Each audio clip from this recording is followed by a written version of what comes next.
Okay, assignment number 5, revisions and rationale. So I definitely am going to make some revisions to the way I do planning this year and instructional design. I really didn't know what instructional design was in a formal way until this class, so I'm very thankful for it. I'm probably going to stick with the backward instructional design because that just kind of fits my method, and since in title we have that goal of closing the gap in their benchmark assessments, and that is the whole reason that we have the title room time. So I would like to focus more on assessment throughout the process to monitor their progress. Instead, last year I didn't really do that until the end of the year with our own more informal fluency read assessments. I'd also like to not worry so much about shadowing where the teacher is in the curriculum. I can't say that word today, I'm very sorry. Where the teacher is, but focus more on where the student is and their learning of the skills. And I would really like to find ways to include some technology that will benefit the students, such as Lexia Core 5 program, or I found a Dibble Maze comprehension test that we could give to the students that we're not already using, so I'm going to check that out more. But it's all on the computer, I think. I have to keep looking at that. But so to answer the questions, do the tasks yield appropriate evidence of the intensified understandings? Yes, but they only do this when I let the students kind of guide how far we go at a time. Like when I did the video with my daughter at the beginning of the school year, I would have just moved on to the next lesson, even though she obviously needed to spend more time with that reading passage and coding and getting some confidence in her ability to read across the paper instead of down a list. So I really would like to spend more time on that part of it, letting the students kind of lead where we go. The one thing in the title room, we mostly stick on the remember and understand part of the triangle of Bloom's taxonomy. We don't really go up any higher than that. That's left for the general education. I'm going to talk about this on the next slide, so hold that thought.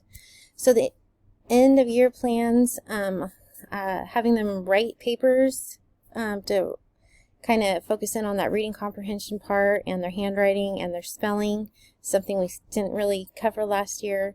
Reading books and focusing on that comprehension at the end of the year instead of the short passages, but actually reading longer passages and working on the comprehension. So do the tasks involve complex real-world application of identified knowledge, skill, and understanding? No, not as much as they could, but I think mostly that's because we're in a title room and our time is spent closing the gaps in knowledge and comprehension or remembering and understanding. So we work on the recall and make sure they can remember their sight words, that these sounds put together have this symbol for coding and make this sound. Those are the things we work on. And then comprehension, they're able to take that part and apply it to other words or longer words and be able to read fluently. But they don't really understand, they can't really relate this to other things. We don't go into like books. We just do little passages and the simple, most basic things of phonics. With the higher grades, we get a little bit more into that, but I think we should have done more for our 4th and 5th grade groups last year because we focused more on other things instead of fluency and reading comprehension, which is where they still needed to be. Is a variety of appropriate assessment formats used to provide additional evidence of learning? Yeah, we use a lot.